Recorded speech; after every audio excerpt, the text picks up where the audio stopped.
Eu falo do meu trabalho tranquilamente, mas de mim é muito difícil. Eu sou uma pessoa muito ansiosa. E a gente combate a ansiedade com coisas conhecidas. O nosso cérebro, ele fica conversando com a gente numa velocidade muito mais rápida do que, por exemplo, você sentar com um amigo seu e conversar. A ansiedade é a característica da pessoa cuja mente vive no futuro. A depressão é a característica da pessoa cuja mente vive no passado. Então, ou eu vivo em medo, ou eu vivo em arrependimento.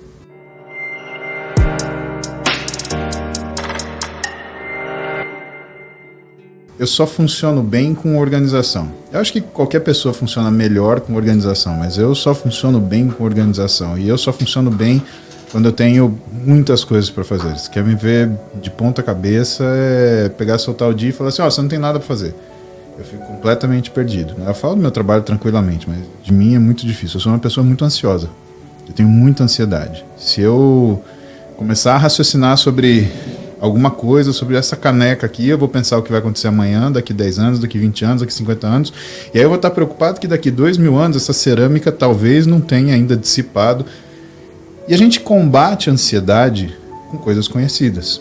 Eu não via na minha vida chances de errar, né? Porque todas as vezes que eu errei ou que eu não fui bem sucedido no que eu fiz, eu fui muito punido.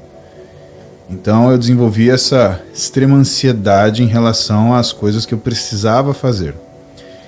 E o que eu fiz? Eu acabei ficando ansioso e eu comecei a ensaiar os problemas antes.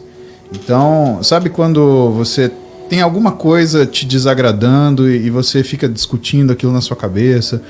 E eu fui estudar isso daí, né, para poder saber lidar e saber viver, porque aquilo fica dominando você. Então pensa uma coisa simples dessa, a gente chama isso de conversa interna. Sabe quantas palavras você fala para você por minuto quando você tem um problema e você está pensando sobre ele? São 1.000 palavras por minuto. Isso quer dizer que você fala mais ou menos, né, 100 palavras a cada 6 segundos.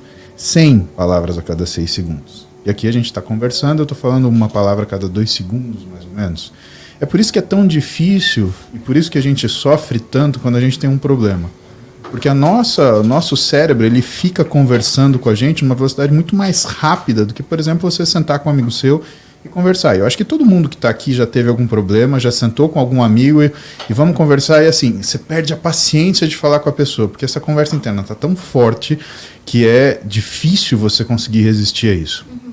Existem passos para você dominar isso, mas, por exemplo, uma das coisas que eu estudando observei, a rotina ela ajuda muito a você controlar essa sensação. Então, ver coisas já vistas, uma música que você já escutou e que você conhece a letra.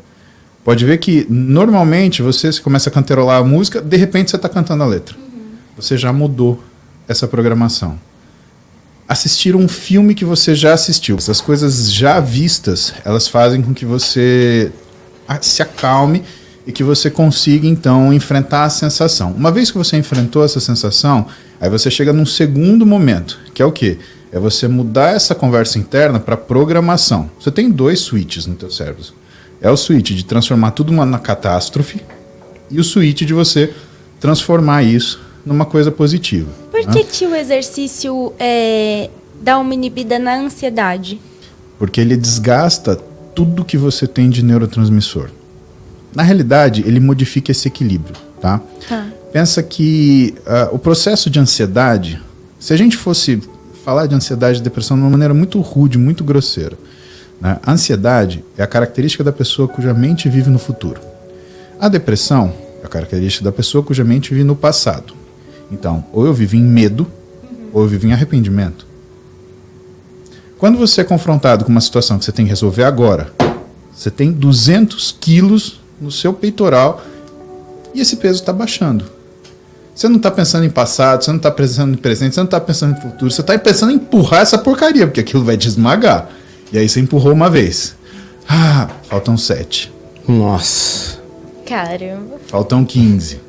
Né? Se você tem um treinador que seja um pouquinho mais sádico com você, ele vai olhar para você cansado e falar, vai, mais 11. Oi? Então, o exercício, do ponto de vista de exercício mental, de prova mental, ele obriga você a ficar no momento. Você tem que prestar atenção. Por isso tem certas coisas que, por exercício, quando a gente fala de treinamento, para o sujeito falar, eu treino, ele depende de progressão. Então só é um treinamento quando o esforço físico progride, ou seja, hoje eu levantei 1 kg, amanhã eu levantei 1,2 kg. Isso é treinamento. Ah, mas só 200 gramas? Sim, houve progressão? É um treinamento. Ah, eu treino muito, mas o que você faz? Todo dia faço 3 séries de 15 abdominais. Isso não é um treinamento. Isso é um condicionamento. E a outra coisa, uma coisa chamada atenção plena. A atenção plena é um território ainda explorado por alguns gurus, né, por algumas pessoas que elas tentam se aproximar daquilo que as pessoas gostariam de ouvir e trazer uma solução mágica e rápida para aquilo que são as dores que elas têm. E o exercício físico, no modo treinamento, é uma coisa que necessita de atenção plena. Como eu falei para você, Bianca, você tem 200 quilos descendo do seu peito. Você acha que você vai prestar atenção em alguma coisa? Isso te ajuda, por exemplo, a largar determinadas coisas que chegam a criar um vício. A gente falou, por exemplo, do TikTok. Por que o TikTok é tão viciante? Porque 15 segundos é o tempo que o seu cérebro ele é ligado na dopamina. Dopamina ele é um estímulo de motivação, só que ele não tem a duração. Exemplo, você vê, por exemplo, na tela uma propaganda de um site de comida. Na hora você fala assim, gostoso. Por quê? Teu cérebro aceitou aquela sugestão, mandou aquele impulso de motivação, você foi no telefone e pediu. Pode ver que quando chega a comida você fala assim, não estava com tanta vontade assim. Por quê? Porque a dopamina caiu, sobrou noradrenalina. Só que como aquilo demorou, a noradrenalina caiu também, então não teve sustentação do que aquele estímulo. A comida já chegou. 30 minutos, 40 minutos. Por isso que a briga de todo restaurante, de certa forma, é te entregar rápido. Porque quando ele te entrega rápido, independente do que é a tua resposta em relação à qualidade do alimento, o sabor, a tua percepção de satisfação, de satisfação e de eficiência dos caras, é a entrega. Aquela coisa recorrente, efêmera, aquilo é confortável. Ele gera uma sensação de conveniência que o teu cérebro também gosta. Por quê? Porque ele não precisa se esforçar para trabalhar nisso. O exercício ele não tem disso. O exercício ele leva o estresse ao máximo. Então você está produzindo beta-endorfina por quê? Você já sentiu dor de treinar. Sim. O teu cérebro ele cria um mecanismo para fazer com que você consiga enfrentar essa dor. Ele libera beta-endorfina, isso é fisiologia. Né? Então a beta-endorfina não é uma coisa que, vou fazer exercício para liberar beta-endorfinas. Só se você fizer um exercício muito intenso. Por quê? Porque o mecanismo de defesa central, ou seja, do cérebro, para inibir a sensação de dor que você está sentindo, é a liberação de beta-endorfinas. Por isso que quando você tem uma dor, uma inflamação, mas treinar melhora a minha dor. Lógico que melhora. Né? Além de ter as questões locais, de inflamação local que modificam, você tem a liberação de beta-endorfina, que é um mediador, né, que funciona quase como se fosse um analgésico para isso. Isso a gente só falou de beta-endorfina. Mas no corpo você libera adrenalina. No cérebro você libera noradrenalina. Você libera dopamina para você ir para o próximo exercício.